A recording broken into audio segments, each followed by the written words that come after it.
আসসালামু আলাইকুম, সবাই কেমন আছেন? এখানে সকাল সকাল আয়ানকে ডিম আর পরোটা ভেজে দিয়েছিলাম। আয়ান খাচ্ছিল। দুপুরে আবার আমরা আজকে একটা ইউনিক রেসিপি বানাবো, তাই ইলিশ মাছের মাথা আর লেজাগুলো ভালো করে মরিচ, পেঁয়াজ, রসুন দিয়ে ভালো করে একসাথে মিক্স করে আমরা লাউ পাতার ভিতরে ঢুকিয়ে দিলাম। ভালোভাবে এখানে সুতা দিয়ে ভালো করে পেঁচিয়ে নেব, জানি জিনিসটা না বের হয়, তাই এখানে ভালো করে বেঁধে নিলাম। এখানে সবগুলো বানানো শেষ।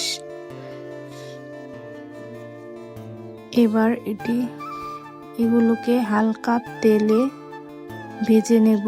এখানে কড়াইটা বসিয়ে দিলাম, সরিষার তেল দিয়ে ভালো করে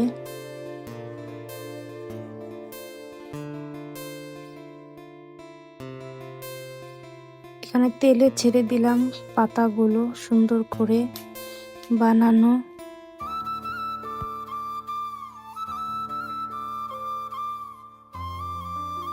এখানে উল্টিয়ে দেওয়ার পর আর এক পিঠ হয়ে গেছে, তারপরে আরেক পিঠ উল্টিয়ে দেবো সুন্দর করে।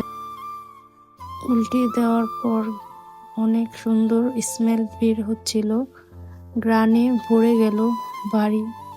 এখানে বানানো শেষ, দেখেন ফাইনাল লুকটা। খেতে এত মজা হয়েছে। এখানে আমি সুতাগুলো খুলে ইলিশ মাছটা দেখছিলাম, কত নরম সফট হয়েছে, এত মজা লাগছে।